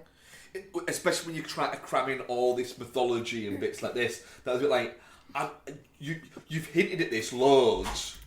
Get to the fucking point. You could lose 2 or 3 kills. And it would be I would be enjoying myself more. I just I just checked out, not because it had got grim or anything like that, just because I was mildly bored by this point. Well, and the bit with the kids show as well doesn't really go anywhere, does it? No, I mean, the thing is, I can see why there's an element of horror fans that really dig these. But then I think, and I don't usually put much fucking stock into this at all, but if you look at the average ratings on something like Letterboxd, I expected them to be 3.5-ish, and they're not. They're low 2s. I think it's very much it's almost like it's a subsection of horror fans have really dug it. And because of that, it's kind of almost broken through a little bit. Yeah. And then it gets in front of the people that aren't necessarily going to like it. Yeah. That it's not made for. No. But you're a gorehound, aren't you, Becky? Yeah, well, I really enjoy them. I was interested to see what you guys thought. But more, like, I knew I liked them. I like the building of the mythology in 2. I like the fact that there's no final girl in 1. Like, the only one that survives is horribly disfigured and traumatised. A lot of eye trauma. Yeah. Some leg trauma. What I will give him credit for, the scissors and scalpels on a chain thing is an incredibly effective weapon. The, like, canine tails kind of thing. Yeah. Well played on that. Yeah. I do also like that sometimes he just shoots people. That kind of comes out of nowhere a little bit. Like, it's a bit like, but I like the fact that he's committed to that. Once he's done that, he's like, well, I need to finish just keep shooting it now. Yeah, but I mean, because you've never seen a slasher do that, have you? No. Like, just go. Sometimes I just need to kind of like do this increase quick. my chances of succeeding here by just shooting them. Yeah. Yeah. But I don't know, once he became essentially invincible, I kind of lost interest a little bit. Does it delve a bit more in 3 into... I mean, don't tell me how, but does it delve into more how he got resurrected and stuff? There's a fair bit of mythology stuff in it, yeah. Oh, cool. I also... Just while we're on this, I watched All Hallows Eve. Well, you can do what you've been watching if you want. Well, no, but it links to Terrifier. Yeah, but you might just link in then, just there. It's seamless. We had a seamless bit there. So I watched All Hallows Eve as well, which is the anthology movie, essentially. So 2 of them are about art and 1 of them is about an alien. Just 3 shorts put together, basically. And, yeah... very low budget, sets up the character. A lot of his like quirks are kind of set up in the 2 shorts that he features in. It is a different guy, but it's the same mask that had to then be modified on the inside for the new guy's face, so that he looked externally the same. His physicality is quite a lot different though, like the movements and stuff. Yeah, so like the horn honking and the sitting silently and staring, the smearing shit on walls and getting kicked out of places. Yeah, not a fan of that. I don't know. It just feeds into him just being an absolute dickhead. Yeah, but for some reason, I'm a little bit like, alright, there's killing people, that's fair enough and all that, but smearing shit on walls, nah. That is kind of where I draw the line. That's fair. The alien one in the middle is really, really weird. That's not... That's not art, no. But But yeah, not yet. We haven't got Terrifier X. Nah. The conceit of it, of like one of the kids that this girl's babysitting, it's actually the girl that plays the TV presenter. Alright, yeah. Is babysitting these 2 kids, and one of them finds a VHS tape in their candy bag, and the kids insist on being allowed to watch it. They watch the first one, and then it really freaks them out, and she sends them to bed. She watches the other two on her own, which kind of pulls him through into reality, through like the power of watching them. And then the kids get beheaded. Cool. And she finds their heads on a bed. Of course. Yeah. It's good though. It's a good time. Glad I didn't watch it on the plane. Really? I wonder, I'd have been alright though, because we don't have anyone next to us. Where did you watch it, Bex? On the balcony. You watched it on the balcony, didn't you? Yeah. After you've gone to bed. After I got to bed. Yeah. With a bag of Ruffles. Bag of Ruffles. And a bottle of wine. Yeah. Paprika flavour by any chance? The paprika flavour, yeah, the barbecue. Yeah, they're amazing. When on holiday, you've got to eat paprika flavoured crisps at least once. So good. Yeah. So good. Yes, we really enjoyed that. So That was the night when you were in a mood because I beat you at Uno, wasn't it? Fucking dickhead. Cheated. So I did a lot of reading on holidays. So the only other movie watches that I've got are plane watches. Together we watched on my own. Sorry, we watched one together, didn't we? Yes. You can't remember what it was, can you? The hidden. It did sound like that then. Yes, we did. Yeah. So I messaged the group chat after watching one of my plane watches, to which neither of you fucking replied, just saying Borderlands ... Shit. It's fucking awful. Yeah, you were not a fan, were you? No, what a waste of time. Even dead plane time, it was a waste of. I'd rather watch Game On with you. Sorry, sorry. Well done on I that. thought you'd already Fucking said. dick. I kept looking over your screen, didn't I? Sorry. Oh, I'm sorry. I thought you'd already said. No. You absolutely Yeah, shit. bastard. Kate Blanchett's awful in it. The fucking robot? I think I've scrubbed most of it from my memory. The Jack Black voiced whatever the fuck I'm it not is. talking now, fuck off. It's just crap. The girl's crap. I think the robot's called Tyres. Tires, Or, yeah. or it's crap. bolts, or anything, it doesn't matter.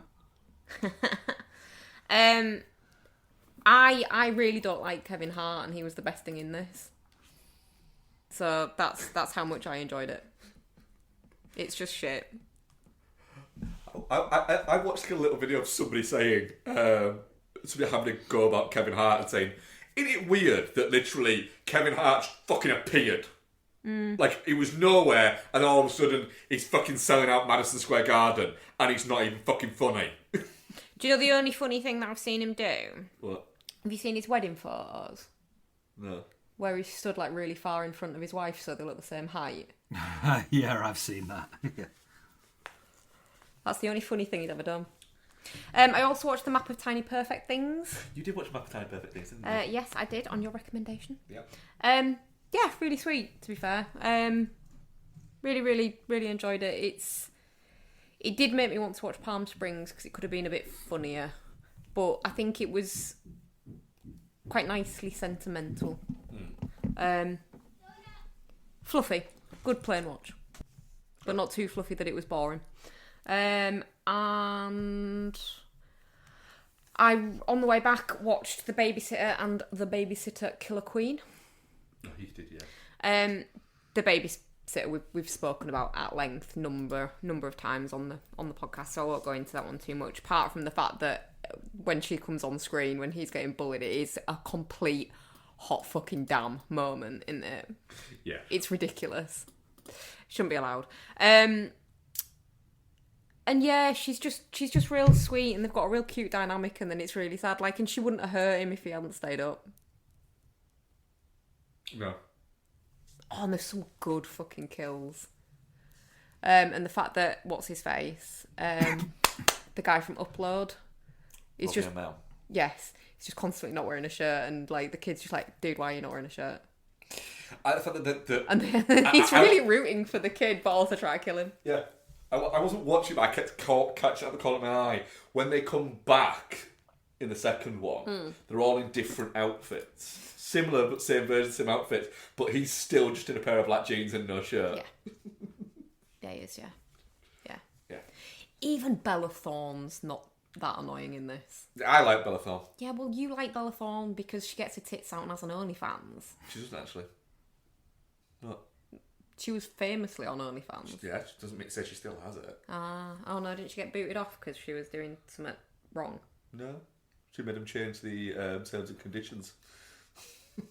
Fair. She literally made them change the terms and conditions to suit her. She seems like that kind of type. No, she's an author now. An author? Yeah. Brilliant. Of course she is. She writes books about the psychology of what's it like to be a woman. Genuinely, she does. God, I hate her. But yeah, really, really good film, and she's good in it. Everyone's good in it. It's just good. Oh, and when that poor fucking nerd gets killed, though. I know, but he's had this moment of happiness in his life when Bea kisses him when they're playing Spin the Bottle, and then she just double stabs him in the head. Yeah, he had it coming. and then when the blood takes a while coming out on one side, and then all of a sudden spurts out, and he's like, all of that within his boner. There's some fucking great lines. But yeah, I didn't really remember Killer Queen very well. Like the general outline I did, but I think I've only watched it once when it first came out. Like, I completely forgot that Jenna Ortega was in it. Yeah. Yeah, she's good in this. She's good in things, to be fair to her. The kid is obviously the same kid. He's a really good little actor as well. All the original sort of cast come back, which is nice. The girl that is like his little neighbour girl in the first one. She is a really, really pale imitation of Bea. But then she's trying to be Bea. So there's that. But yeah, really, really, really enjoyed both of them on rewatch, to be fair. And then that's all I've watched on my own. I've read a lot of books. I'm not going to bore you. I also started playing Silent Hill when we got home last night. So we got home at 11:30. Yeah. Which physically for us was like 1:30 because obviously we'd changed time zones. Yeah.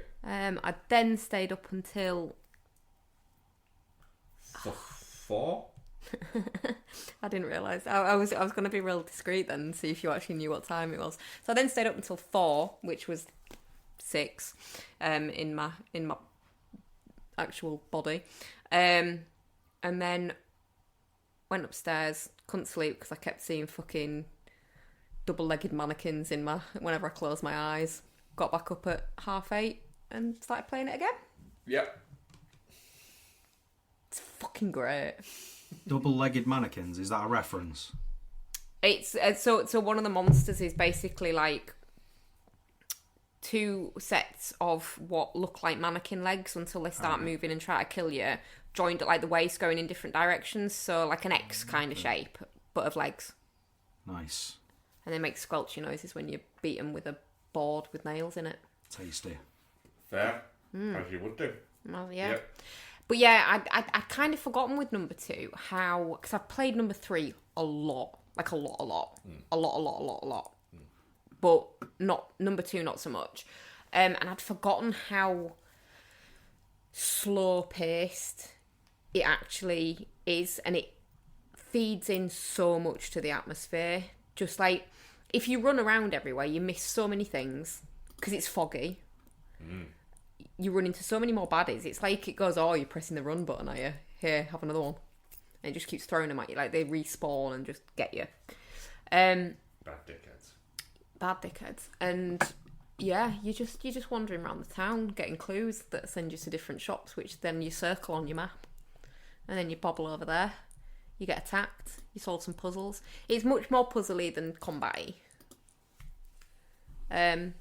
And it's just really fucking good. I'm so enjoying being back in Silent Hill. Very good. And I know they'll never be able to remaster number 1, so I'm just going to watch a YouTube walkthrough of number 1 and pretend I'm playing it, and then just wait for the rest of the remasters to come out. Fair. We watched The Hidden together, didn't we? We did. It's fun, isn't it? Yes. Yeah. Yeah. It's first watch for you, wasn't it? Whereas I have definitely VHS watched the shit out of this. Yeah. Yeah. We both kept thinking we knew Michael Nouri from somewhere, didn't we? We didn't. I And also a nice kind of like pre-prototype Dale Cooper from with Carmen Walken. Sorry, Special Agent Dale Special Cooper. Agent Dale Cooper, yeah. Not the cat that's sat next to me right now. It's really good though. Like, really engaging story. Yeah, it's so, just a fun madcap little fucking B movie from the 80s, to be honest. Yeah. It's good. Yeah, I really enjoyed it. We watched it in an airport hotel, didn't we? We did indeed, yes. I remember renting it back in, what is it, 87? 7, yeah.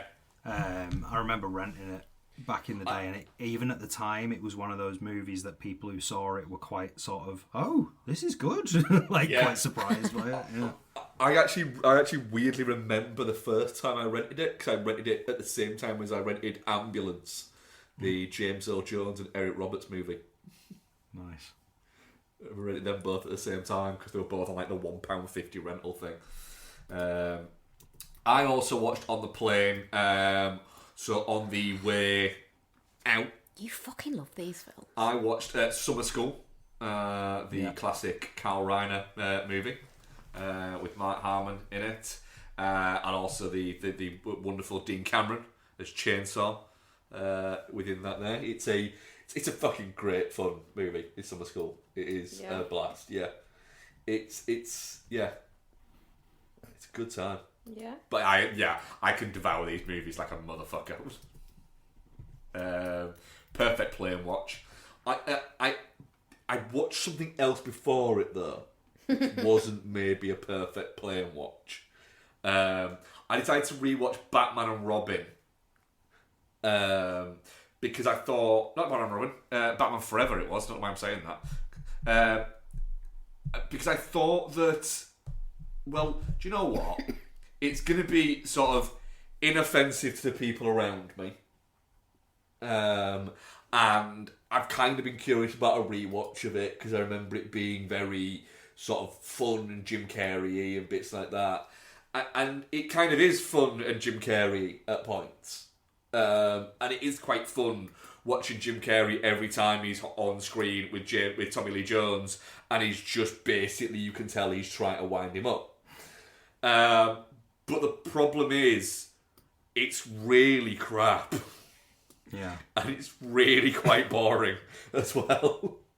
And so I was then like palpably aware that I was now trapped watching this movie going, well, you've got to fucking finish it now because you have no excuse. It's not like you can go, oh, actually, do you know what? I need to go and fucking wash up. I need to go to the shop to get some things, and I never had a chance to rewatch the rest of it. I am trapped having to watch the end of it. And I was just willing it to finish by the end, and it just kept going and going and going. There's a bit in it where I'm watching it going, have I just watched them try and make Chris O'Donnell put his washing out look cool? Yeah. And it's palpably not cool. Also, there's a bit where he's washed his clothes, but then he sort of winds it up, and then he sort of rubs it between his toes to get the water out. And it's a bit like, no, man. Yeah. You're going to need to wash them again now. Yeah. And and Alfred's kind of watching, and you're going, mate, there is literally next to the thing you're getting that out of, there is a tumble dryer. And all of your clothes are tumble dryable. And I'm a man who doesn't like a tumble dryer. But yeah, it just, it's a bad movie. Bad movie. And just we do not sanction its buffoonery. Yeah, the thing is, you know when the I've made a huge mistake happens literally within the first 5 minutes, where Alfred says, I do wish you'd let me make you a sandwich to go with, and he goes, I'll get drive-through. It's like, no, you won't. Yeah. You won't get drive-through. And the only bit where that makes sense is if he does at one point get drive-through. But this is what I said to Ian. As I said, but you know that if this was Batman and Robin, you would have seen him get drive-through. Yeah. So at least there's that. Yeah, that's it. So on the way back, I started watching I'm so sorry. Fuck you. The 90s sitcom Game On. Did you? Yeah, I did, yeah. Is that Samantha Janice? It is Samantha Janice. The first season is Samantha Janice, Matthew Cottle, and Ben Chaplin plays Matt. Right, straw poll, boys. Go on. How many of you were in love with Samantha Janice when this was on? Yeah. Yeah. Yeah. Yeah. All male people were. Yeah. Yeah. So for anybody outside of the UK in like the mid-90s. What? And just rewinding, what was the thought process behind downloading this? I saw I don't know where it was, but I saw an interview with Ben Chaplin about 6 months ago,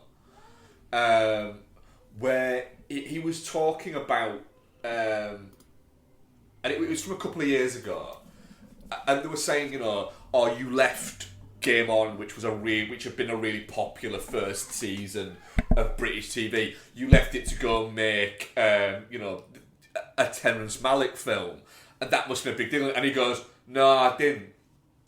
I went to go and make The Truth About Cats and Dogs, and nobody went to watch it. It was a huge mistake. I should have just stayed on and made another 2 series of Game On, and I'd have still been able to do a Terry Malick film." And it just, I remember liking it, but I couldn't get it out of my head and be curious of going, I wonder how badly it's aged. Like, I wonder how much it has kind of like aged, because it's very much, so the idea is it's majority, like 90% of it is set in a flat that that Ben Chaplin's character Matthew shares with his best mate from school, Martin, who is he's what the 90s would have called like a nerd, but he's not in any way a cool nerd. He's just kind of a little bit, he frequently refers to himself as being a bit of a loser and a bit pathetic, and he kind of is. He's a fucking square, like that He's kid a out of fucking square. Salem's Lot. No, he's not, because he wouldn't have been able to do any of that.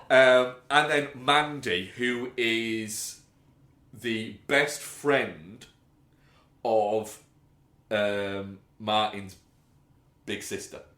So that's how she kind of comes into it. So Matthew is effectively, he's their landlord, but he's an agoraphobic. He can't leave the flat. Which you later find out in season 2, it's because he's become agoraphobic after his parents are killed in a car accident, because he thinks everything is trying to kill you outside of the flat.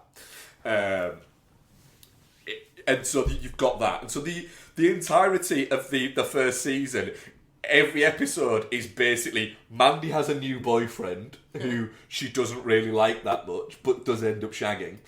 I'm using a parlance of the show there. The Martin and Mandy get increasingly more worried about the fact that Matthew can't leave the flat. Matthew gets bored when nobody else is in the flat with him. Matthew brings up how much money Mandy owes him in back rent because she never pays the rent. And then will say, "Look, I'll let you off with the rent if you just sleep with me." Does he say sleep with or shag? Shag. Yeah. If I can have a shag. At one point she says, "Go on then," and he completely goes, "Oh, that's disgusting." Within it. And yeah, it is incredibly time capsuling. Bless you. Yeah. Of that mid-90s that is there. There's a bit in it where Samantha Janice's character explains the fact that the show effectively is based on an idea of a play written by Sartre about 3 people who are in hell that don't realise they're in hell, and it's 2 guys and a girl, and the hell is their everyday lives. And she basically explains it, and they look at her and go, "That's a bit bleak, that." but it's like, that is the show.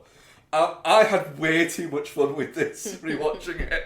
It was incredibly rewatchable, but I have a feeling if you'd never watched it, and you went back to watch it, you'd go, I don't know what this is. What's going on? So there is an element of nostalgia, but I'm kind of fine with that. Yeah.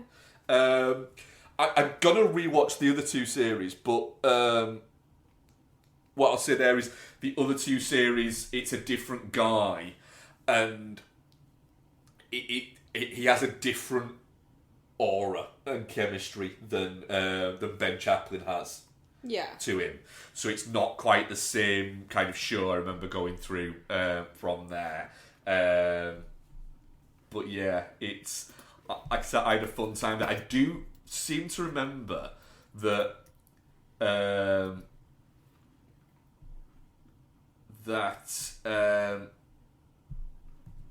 the season 3 actually has the first ever acting credit for what's his name? His name's got my fucking head now. Eddie Marzan. Oh really? Yeah. Within it. A running thread is and apparently I was reading that this was actually by accident in the first 3 or 4 episodes, that everybody that Mandy ends up getting with is always Northern. And so because of that, it kept getting Northern-based actors. The cast started making a joke of it, of going, "Oh, is he Northern by any chance?" And so yeah, it ends up coming in with that. But yeah, I had a good enough time with it. It was fun. But I recommend that nobody goes back and rewatches it. but I'm going to rewatch the rest of it. Yeah, I watched the entire first season in one sitting on an aeroplane. Fair. Yeah. Yep. Nice. That's it for what I've watched. What an ending. Yeah. And I also read some of the Supersonic book that you sent me now, Nice. which is just a collection of interviews, which is just great, listening to Liam Gallagher. Basically, Liam Gallagher didn't become Liam Gallagher. Liam Gallagher was born Liam Gallagher. Yeah. There's a great one where he explains that when he'd when he'd gone to sign on, effectively, and they said, "What do you want to do?" And he was like, "I want to be a rock star." Yeah. And they're like, "No, you need to have a realistic job." And he went, "It is a realistic job. I don't know what you're talking about. I'm in a band. We're going to be the greatest band in the world. We already are."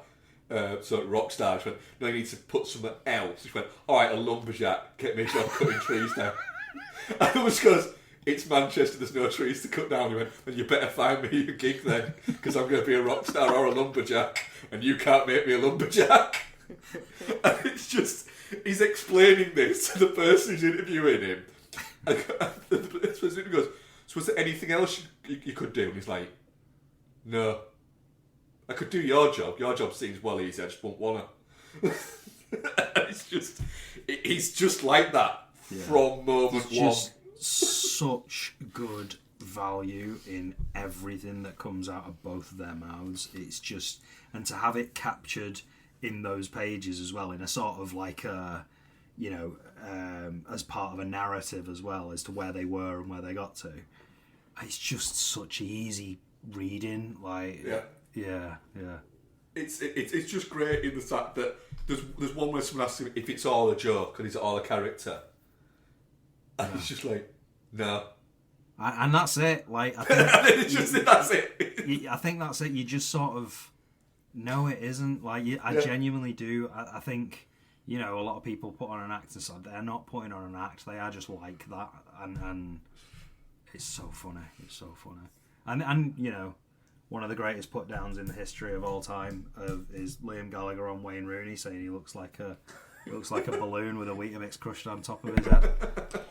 I know, a Weetabix with a balloon with a Weetabix crushed on top. Because he does. And there's the Michael Owen one as well. He looks like a junior policeman. which one's that again? Sorry? He looks like a junior policeman. Yeah, he does. Yeah. we've got Plymouth at the weekend. I'm hoping to get some really choice Wazza shots. Oh, fucking hell.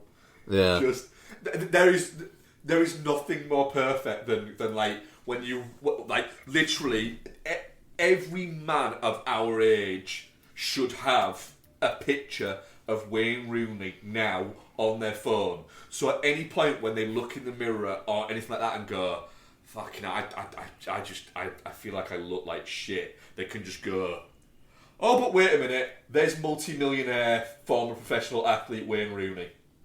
I feel pretty good about myself He's right now. He's a fucking dog though, isn't he? But Wayne Rooney now, right, had he not become a professional footballer and he just ended up having the general job that he would have looked like he looks now. He's fatally become the person he is. Yeah. Right? But he's spent so much money to not look like that and still end up looking like that. I mean, I feel like he could just stay away from pies and he'd look better than he does. No, there's something else. It's just it's fate that happened. Fair. There's a balance in the world. You should see Mo's hair guy. You should go and see Mo's hair You guy. should also see Mo's abs guy. I just don't think. Can you imagine trying to get Wayne Rooney to stay away from bread? Bread, yeah. I'm running. But that's what burgers live in, no? I mean, I guarantee that man has eaten a pie sandwich. I would like to try a pie sandwich. Whoa. I've eaten loads of pie sandwiches, but I don't taste pie sandwiches. What flavour pie is it generally? Like a steak pie? Yeah, typically. When I used to be a car valet, we used to have pie barms every day, pretty much. Nice. Like, so cheese and onion on a barm, excellent. Meat and potato, less so. Steak and a kidney, great. Yeah, definitely. Cool. I'm kind of off bread at the moment, aren't I? I'm not. You aren't. I've taken like a 3/4 of a baguette out the freezer to have with pasta. Yeah, I'm off Double bread at the carbs. moment because of Mo Salah. Yeah. He's told me I'm not allowed it. Do you know what? It's I've had a bit of a lapse recently, but I have been for a while, and it makes such a difference. There was an incredibly confused table sat next to us for one of the nights where we're having something to eat and like, okay, that's like cart's got bread on it, and Rebecca's like, yeah, Mo Salah would not approve that when he won't. No, he will not. He will not be happy. I'll get a text saying. And you're on international duty, Mark. I'm sure you could slip it by him now. He's back now. He's got more time when he's got international duty there. And this table, like, we're genuinely looking across at us with this confused look, thinking, hang on a minute. Is Mo Salah really going to tell that man for having bread? People looked at us funny every time we went and like got lunch, and I just sort of looked at your plate when you sat down and went, "Mark's not allowed bread." Mark's not allowed bread. That's not allowed bread, no. Is she really telling him Mo he can't Salah have won't let bread? me. Good times. But and like you gave up rice for a week and lost like almost a stone. Yeah. Jesus. Yeah. Fucking wild. Yeah. We do No, have no carbs. no carbs for Mark, no complex carbohydrate. Not especially now we've got the ab off. Yeah. Have you told them about the ab off? No, I've not said about the ab off, yeah. Is this So with we- each other or? Yeah. We're in a competition to get the best abs by the next time we go on holiday. Yeah, so we're gonna ab My off, my parameters are slightly different because it's different for It's girls. different It's for really girls hard to for get girls abs, to get. yeah, so Like, you're not to get abs. Yeah. We can have abs. No, We just can't but- have six packs. Yeah, six pack. It's So the different. parameters are slightly different, but I am going to be fucking toned as hell next time we go away. I am going to beat you and you are going to buy me a cat. That's what Well, I get hang on a for it. minute. There's other. You've just introduced it. Is that like part of the? Buy you a cat? Yeah, that's my prize if I win. What does he get? He can only think of dirty ones, so I can't All really right. say him. Yeah, no, To fair. be fair, Becky, you did quite delightfully shout out as a guy was walking by and go, look, you can do much stuff if I can get a car. And this guy just sort of looked, was like right in front of us and just went, I just and really then want just another walked cat. away. I just really Well, want another look. cat. So the winner gets pussy. We'll leave it at that. Yeah, Yeah. but yeah, abs. Yeah, so the ab off. I mean, if we go away next time and you look like Robbie Amell, I'd take that. I'm not quite shooting for the Amel right now. It's fucking hot though, isn't he? I'm not going for that. That feels like it would be. You're not going way for too Mo diff- Salah. You're not going for Robbie Amell. What even are you I'm going not for? going God tier abs. I just want to get. I just want to be like, all right. Oh, I am. Oh. So you are gonna lose. Well, that's fine. But I'm not gonna. Pilates, I'm gonna hit the gym. Because the one way you can get me to do things is if it's to spite other people. So you're going to do it to spite me? A little bit, you really don't want another cat. Exactly. So, yeah. We do have a question. Sorry. After this show just... God, why does it always happen when I'm hosting a show that it just goes off on one? Because you lack control. So... right, well, we've got there. Dylan says, has the art of the documentary been lost to the Netflix effect of paint by numbers true crime? I don't think so. There's some quite interesting ones we've got queued up to watch, isn't there? Like that Pet Sematary one I watched was really interesting. The Pennywise one looks good. We've got that Bratz as well, haven't we, to watch? Yeah, I keep hovering over it. Oh yeah, Bratz is okay. Pulling the trigger. Yeah, I love a good documentary. But I wouldn't watch a true crime one. See, I get what he's saying though. Like, I think there's a style now that's sort of ruined documentaries a bit. The other thing that I'd say is there's too many.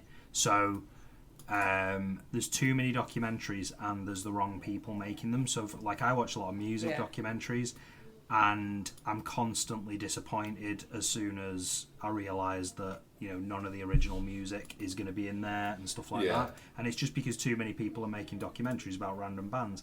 If there was less documentaries, there would be more focus and more money available to the documentaries that are being made. That's it. I remember the BBC did a series of documentaries where they were like an hour and 20 minutes long.